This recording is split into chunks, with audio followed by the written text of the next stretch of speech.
Guys SA20ல அவங்களோட மொதல் மேட்சை ஜேஎஸ்கே வின் பண்ணியிருக்காங்க. ஒரு தோக்க வேண்டிய மேட்சை பவுலிங் மூலமாக வின் பண்ணியிருக்காங்கன்னே சொல்லலாம். பவுலிங்கில் நம்ம மார்க்கோ யான்சனோட பிரதர் டுவான் யான்சன் வேற லெவல் பெர்ஃபார்மன்ஸ் கொடுத்து ஒரு 4 விக்கெட் ஆளோட மேட்சை வின் பண்ணி கொடுத்தாரு. அண்ட் பேட்டிங்கில் பார்த்தீங்கன்னா ரைலி ரூசோ அண்ட் வியான் மல்டர் வந்து நல்ல ஒரு பெர்ஃபார்மன்ஸை காட்டினாங்க.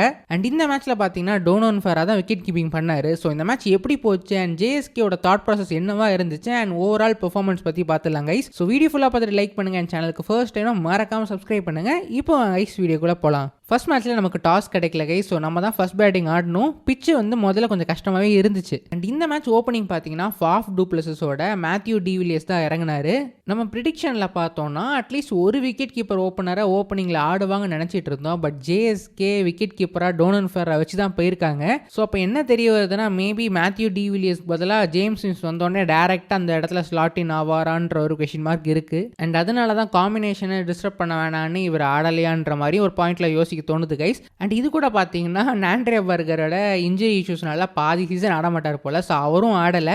அண்ட் அது போக டேனியல் ஓரலுக்கு ஒரு நிகழாக இருந்தனால அவரும் ஆடலை guys. So new ball bowlers 2 பேரையும் நம்ம இழந்துட்டோம். அண்ட் இந்த மேட்ச்ல 4 ஓவர்சீஸில் 3 பேர் தான் ஆடணும். Shubham Ranjane 1, Richard Gleeson 2 and Akhil Hussain 3. So 3 overseas தான் ஆடணும். சப்போஸ் ஜேம்ஸ் உள்ள வந்தாருன்னா அப்போ டேனியல் ஓரலையும் கூட ஆடுவாங்களா இல்லை சுபம் ரஞ்சனை வெளியே போகிறான்ற ஒரு கொஸ்டின் மார்க் இருக்கு கைஸ். ஸோ அது எப்படி திங்க் பண்ண போறாங்கன்றது தெரியல. பட் எனிவேஸ் மொதல் மேட்ச்க்கு இந்த காம்பினேஷனோட தான் போனாங்க. அண்ட் பேட்டிங் இனிஷியலாக கொஞ்சம் கஷ்டமாக தாங்க இருந்துச்சு. ரீசெண்ட் டேஸ்ல ஏதோ மழை வந்துச்சுன்ற மாதிரி சொல்லியிருந்தாங்க. ஸோ அதனால பிச் கொஞ்சம் கஷ்டமாக இருந்துச்சு ஸ்டார்டிங்கில்.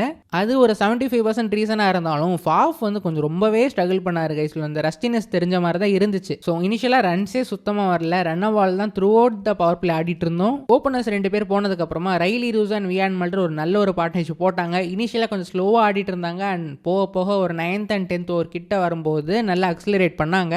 ரைலி ரூசோ சர்ப்ரைஸிங்காக நல்லாவே ஆடினாரு கைஸ். பட் இனிஷியலி அவர்கிட்ட கொஞ்சம் ஸ்ட்ரகிளும் தெரிஞ்சுது. அவர் வந்து ஃபுல் ஃப்ளோலலாம் ஆடலை, கொஞ்சம் ஸ்ட்ரகிள் பண்ணிட்டு தான் இருந்தார். பவுண்டரி பால்ஸ்க்கு நடுவில் டூ மணி டாட் பால்ஸ் ஆன மாதிரி இருந்துச்சு ஒன்று. அண்ட் அவரோட டைரக்ட் வீக்னஸை யாருமே டார்கெட் பண்ணலை. ஸோ ஒன்று off spin Roston Chase வச்சுட்டு ஒரு 2 நல்ல பால் ஆஃப் ஸ்பின் போட்டாலே அவரே அவுட் ஆகியிருப்பார் ஒன்று. அவர் இன்னொன்று ஹை பேஸ் பவுலரை நடுவில் ஒரு எடுத்துகிட்டு வந்து அங்கே விக்கெட் எடுத்துருக்கலாம். பட் அது ரெண்டுமே அவங்க பண்ணாதனால அவருக்கும் இன்டூ த பாடி தான் போட்டாங்க. ஸோ அந்த மாதிரி ஸ்லோயர் பால்ஸ் போட்டால் அவர் ஈஸியாக 6 அடிப்பார் கைஸ். ஸோ அதே மாதிரி ஒரு பக்கம் 6 ஸ்கோர் பண்ணாரு. அண்ட் இன்னொரு பக்கம் வியான் மல்டர் கொஞ்சம் ஸ்லோவாகவே ஸ்டார்ட் பண்ணி கொஞ்சம் கொஞ்சமாக அதுக்கப்புறம் அக்ஸலரேட் பண்ணாரு. ஃபைனலாக ஒரு 40 ரன் அவரும் அடிச்சாரு. ரைலி யூஸும் ஒரு 40 ரன் கிட்ட 2 பேருமே அவுட் ஆனாங்க. அதுக்கப்புறம் அந்த பேட்டர்ஸ்லாம் கொஞ்சம் தடுமாறினாங்க. அண்ட் ஃபைனலி அகில் ஹுசைன் கிட்ட இருந்து ஒரு சின்ன கேமியோ பார்க்க முடிஞ்சது. ஸோ ஃபைனலி நம்ம 168 ரன் ஸ்கோர் பண்ணியிருந்தோம் கைஸ். அண்ட் இந்த ஃபேஸ் ஆஃப் த இன்னிங்ஸ்ல நல்ல 3 விஷயம் நோட் பண்ண முடிஞ்சது. ஒன்று சுபம் ரஞ்சனேவோட யூசேஜ். ஸோ அந்த பாயிண்ட் இன் டைம்ல ப்ராபப்ளி ஒரு லெஃப்ட் ஹேண்டரை அனுப்பியிருக்கலாம். பட் சுபம் ரஞ்சனேவை ஒரு ஸ்பின்னர் டேக் ஆன் பண்ற பேட்டரா கன்சிடர் பண்ணி அந்த ரோலுக்கு மேபி பர்டிகுலர் அவர் இறக்கிருக்கலாம். பட் இனிஷியலாக ஒரு நார்மலாக ஒரு இந்தியன் சப்கான்டினென்ட் பேட்டர் வந்து என்ன மாதிரி ஒரு ஸ்ட்ரகிள் பேஸ் அகேன்ஸ்ட் தான் காட்டுவாங்களோ அதை அப்படியே காட்டினாரு கைஸ். ஹை பேஸ் அகேன்ஸ்ட் தான் ஒரு ஸ்டெபிலிட்டியே இல்லை. எல்லா பாலுமே தடுமாறினார். ஆல்மோஸ்ட் லைக் பேட்டை இறக்க முடியல. பால் பாட்டி கீப்பர் கிட்ட போகுது. ஸோ அந்த ரேஞ்சில் ஆடிட்டு இருந்தாரு. அகைன் இது எக்ஸ்பெக்டட் தான். லைக் நீங்கள் ஒரு இந்தியன் பிளேயராக இருந்துட்டு இதெல்லாம் நல்லா ஹேண்டில் பண்ண தெரிஞ்சிங்கன்னா நீங்கள் ஆல்ரெடி இந்தியாவுக்கு தான் ஆடி இருப்பீங்க. ஸோ இந்தியாக்கே சான்சஸ் இல்லாமல் தான் அவர் அமெரிக்கா போய் செட்டில் ஆகியிருக்காரு. ஸோ இது எக்ஸ்பெக்டட் தான். பட் இருந்தாலும் அவரோட ரோல் வந்து இந்த ஸ்லோயர் பால்ஸை டேக் ஆன் பண்ணுறது, ஸ்பின்னர்ஸ் அகேன்ஸ்டாக நல்லா பெர்ஃபார்ம் பண்ணுறது தான் கைஸ். அண்ட் இதை தான் எம்எல்சியில் டெக்ஸாஸ்க்காக நல்லா பண்ணியிருந்தாரு. ஸோ அந்த ஒரு ரோலுக்கு நம்ம ஜேஎஸ்கே அவர் எடுத்திருக்காங்க. அண்ட் அதுக்கான கிளிம்ஸ் தான் அந்த லுங்கி இங்கிடி பாலில் ஒரு 6 2 4 அடிப்பார் நினைக்கிறேன் மிடில். ஸோ மேபி ஜேஎஸ்கே அந்த பர்டிகுலர் ரோலுக்கு தான் இவர்கிட்ட இருந்து பெர்ஃபார்மன்ஸ் எதிர்பார்க்குறாங்கன்னு நினைக்கிறேன். அண்ட் பர்டிகுலராக அந்த பால் அகேன்ஸ்டான கேம்ஸ் எல்லாம் ரொம்ப யூஸ்ஃபுல்லாக இருப்பார். அண்ட் அடுத்தது டோனன் ஃபெரா. ஸோ அவர் ஒரு பால் ஸ்ட்ரைட்டர் பாலை வந்து லெஃப்ட் ஆர்ம் ஸ்பின்னர் கிட்ட அவுட் ஆகிட்டார் கைஸ். லைக் அவராக அந்த டிஃபென்சிவ் ஆடி 2 ஓவர் நின்று இருந்தால் கூட கடைசி 3 ஓவரில் மேட்சை வின் பண்ணி கொடுத்துருப்பாரு. ஐ மீன் ஆல்மோஸ்ட் ஒரு 20 ரன் எக்ஸ்ட்ரா ஸ்கோர் பண்ணி தந்திருப்பாரு. ஸோ டெஃபினட்டாக அதை அவர் இம்ப்ரூவ் பண்ணியே ஆகணும். அண்ட் ஃபைனலி அகில் ஹுசைனோட run scoring cameo 10 ball 22 run score பண்ணார் கைஸ். லைக் ஸ்கோர் கார்டில் பார்க்க நல்லாவே இருந்துச்சு. பட் மெயினாக இஷ்யூ அவர்கிட்ட பார்த்தது எனக்கு அப்படியே அந்த டேஜாவு மாதிரி வர ஃபீல். எப்படி எம்எல்சியில் நம்ம லாஸ்ட் மேட்ச் ஒன்று எம்ஐயோட தோப்போம். அதில் பொலாட் வந்து லாஸ்ட் ஓவரில் 3 பால் டாட் பால் ஆக்குவார். ஆல்மோஸ்ட் சேம் டெலிவரிஸ் தான் லுங்கி இங்கிடி போட்டார். ஒரு 2 பால் மட்டும் மிஸ் ஆச்சு. ஸோ அதை 2த்தையும் அவர் ஸ்கோர் பண்ணிட்டாரு. அகைன் அது வந்து நம்ம கிரெடிட் கொடுத்துடலாம் அவருக்கு. பட் ஸ்டில் அந்த பர்டிகுலர் வீக்னஸ் அவர்கிட்ட இருக்கு. லைக் நார்மல் ஸ்லோயர் கட்டர் பிச்சில் குத்தி போட்டிங்கன்னா அவர் கண்ணை மூடிட்டு சுற்றுறாரு. ஸோ அதனாலே சில பால்ஸ்லாம் மிஸ் பண்ணுவார். ஸோ அதை டெஃபினட்டாக அவர் கொஞ்சம் இம்ப்ரூவ் பண்ணி ஆகணும். லைக் அவர்கிட்ட இருந்து அவ்வளோதான் எதிர்பார்க்க முடியும்னு வச்சுக்கலாமே. ஸோ அந்த ஒரு விஷயத்தை நான் நோட் பண்ண முடிஞ்சது கைஸ். பட் இனிவேஸ் நல்ல ஒரு கேமியோ 10 பால் 22 ரன் அடிச்சு லாஸ்ட்டாக ஒரு புஷ் நம்ம கொடுத்துருந்தாரு. ஒரு 20 ரன் அட்லீஸ்ட் கம்மியாக அடிச்சிட்டாங்களே, கண்டிப்பாக தோக்க தான் போகிறாங்கன்னு நினச்சி தான் மேட்சை பார்க்க ஆரம்பிச்சாங்க கைஸ். அண்ட் அதில் வந்து பவர் பிளேலேயே விக்கெட்ஸ் யாருமே எடுக்கல. நமக்கு already main new ball bowlers 2 பேருமே இன்ஜுரி இன்ஜுரி ஆகிட்டு போனதுக்கப்புறம் நமக்கு மெயினாக அந்த விக்கெட் டேக்கிங் பவுலர்னு யாருமே இல்லை அந்த ஃபேஸில். ஸோ நம்மளும் பெருசாக விக்கெட் எடுக்கல. அண்ட் அவங்களோட ஓப்பனிங் பார்ட்னர்ஷிப் ஆல்மோஸ்ட் 70 ரன் போயிருச்சு கைஸ். அப்போ தான் அகில் ஹுசைன் ஒரு டேர்னிங் பாயிண்டான பிரேக் த்ரூ எடுத்து கொடுப்பாரு. அண்ட் அதுக்கப்புறம் மிடில் ஓவர் ஃபேஸில் நம்ம பவுலர்ஸ் டுயான் யான்சன் அண்ட் யான்கோ ஸ்மித் வேற லெவல் பர்ஃபார்மன்ஸ் காட்டினாங்க கைஸ். ரெண்டு பேருமே அவங்களோட பவுன்சர்ஸ் செம்மையாகவே யூட்டிலைஸ் பண்ணிட்டாங்க கைஸ். எஸ்பெஷலி டுயான் யான்சன் வந்து அவரோட கட்டர்ஸ் ஃபென்டாஸ்டிக்காக யூட்டிலைஸ் பண்ணாரு. அண்ட் அந்த பக்கம் பவர் பிளேயில் ஸ்ட்ரகிள் பண்ண யான்கோ ஸ்மித் மிடில் ஓவர்ஸில் வந்து ஹைட் யூஸ் பண்ணி நல்லா பிச்சில் குத்தி குத்தி போட்டுட்டு இருந்தாரு. நல்ல ஒரு பவுன்ஸ் இருந்தனால பேட்டர் ஸ்ட்ரகிள் பண்ணாங்க.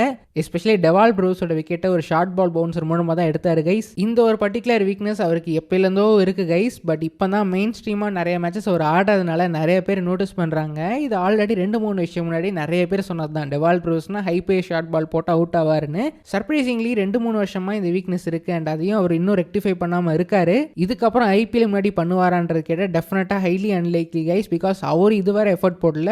அவர் சேர்ந்த கோச்சஸ் அவர் அனலிஸ்டோ யாருமே அதுக்கு எஃபர்ட் பண்ணல. அவர் இன்னும் அதை ரெக்டிஃபை பண்ண ட்ரை பண்ணிட்டு இருக்காரு. பட் அது ஆன்கோயிங் ப்ராசஸ்னால இன்னும் கம்ப்ளீட்டாக சால்வ் ஆகல. ஒன்று அவர் இல்லை, அவர் சுத்தமாக யோசிக்கவே இல்லை. ஸோ இந்த 4 விஷயத்தில் எந்த விஷயமா இருந்தாலும் ஐபிஎல் முன்னாடி சரி பண்ண போகிறது இல்லைன்றது தான் எனக்கு தோணுது கைஸ். பட் டெஃபினட்டாக அவர் இம்ப்ரூவ் பண்ணியே ஆகணும். பிகாஸ் எல்லா டீமுமே இதை தான் போட்டு டார்கெட் பண்ண ஆரம்பிச்சிட்டாங்க. அண்ட் ஜேஎஸ்கே சிஎஸ்கே ஃப்ரான்ச்சைஸ்க்கும் ஆல்ரெடி இது தெரிஞ்சிருக்கும். அண்ட் அதனால தான் யான்கோ ஸ்மித் எடுத்துகிட்டு வந்து அட்டாக் பண்ணியிருக்காங்க. ஸோ டெஃபினட்டாக இந்த ஐபிஎல் சீசன் அது மைக்கேல் எஸ்ஸி யூஸ் பண்ணி கொஞ்சம் ஏதாவது சரி பண்ண பார்த்தா நல்லா இருக்குன்ற மாதிரி எனக்கு தோணுது கைஸ். அண்ட் அதுக்கப்புறம் பிரிட்டோரியோட பேட்டிங் சுத்தமாக எடுபடல கைஸ். எல்லா பவுலர்ஸுமே அவங்களோட ரோலை பக்காவாக செஞ்சு முடிச்சிருந்தாங்க. அண்ட் என்னதான் நம்ம ஜெயிச்சிருந்தாலும் சில விஷயங்கள்லாம் எனக்கு விஷயம்லாம் இருக்குது கைஸ். அண்ட் நான் அதை ஷேர் பண்ணுறேன். உங்களோட தாட்ஸ் என்னன்னு நீங்களும் சொல்லுங்கள். ஸோ ஒன்று, நான் வீடியோ ஸ்டார்டிங்கில் சொன்ன மாதிரி காம்பினேஷனில் வந்து மேத்யூ டிவிலியர்ஸில் ஓப்பனிங் ஆடினதுனால ப்ராப்ளி ஜேம்ஸ் வின்ஸ் டேரெக்டாக வரும்போது அப்படியே ஸ்லாட் இன் பண்ணுவாங்கன்றது எனக்கு தெரியல. சப்போஸ் அப்படி தான் பண்ண போகிறாங்கன்னா லோக்கல் விக்கெட் கீப்பர் எந்த ஸ்பாட்டில் ஆடுவாங்க? சுபம் ரஞ்சனை ஸ்பாட்டில் ஆடுவாங்களான்ற கொஷின் மார்க்கும் எனக்கு இருக்குது கைஸ். சப்போஸ் வின்ஸ் தான் ஆட போகிறாருன்னா விக்கெட் கீப்பராக டோனன் ஃபெராக தான் இருக்க போகிறான்னு பிளான்ஸில் இருந்துச்சுன்னா அங்கேயே நாங்கள் ஒரு பெரிய கொஷின் மார்க் இருக்குல்ல கைஸ். டோனன் ஃபெரா நல்ல ஆஃப் ஸ்பின்னர். ஸோ அவர் விக்கெட் கீப்பராக போட்டுட்டு தேவையில்லாமல் ஒரு ஸ்பின் ஆப்ஷனை நம்ம மிஸ் பண்ணுறோமோன்ற மாதிரி எனக்கு தோணுது கைஸ். அப்போ நீங்கள் பெட்டர் பிளானிங் பண்ணிவிட்டு ப்ரீ சைன் பண்ண பிளேயரில் அட்லீஸ்ட் அந்த ஓவர்சீஸ் பேட்டர் விக்கெட் கீப்பிங் பண்ணுற மாதிரி பார்த்து எடுத்துருக்கணும். அவர் அப்படி இல்லைன்னா சவுத் ஆஃப்ரிக்கன் விக்கெட் கீப்பர் ஓரளவுக்கு எஸ்டாப்ளிஷ்டான பிளேயர் மேலே ஆப்ஷனில் பிட் பண்ணி எடுத்துருக்கணும். அவர் அவங்க பிரிவஸ்க்கு தான் சேவ் பண்ணணும். அதனால் நாங்கள் குவிண்டன் டிகாக் போலன்ற மாதிரி டிசைட் பண்ணியிருந்தா கூட நான் அதை ஒத்துக்கிறேன். பட் இருந்தாலும் அப்போ நீங்கள் ப்ரீ சைனிங்கில் ஒரு விக்கெட் கீப்பர் ஓவர்சீஸ் பேட்டர் எடுத்துருக்கலாமே. அவர் அந்த பிளான் இல்லைன்னா குவிண்டன் டிகாக்காச்சும் எடுத்துருக்கலாம். ஸோ இது ரெண்டுமே விட்டனால இப்போ டோனன் ஃபெராவை போய் விக்கெட் கீப்பிங் பண்ண வச்சிட்டாங்க.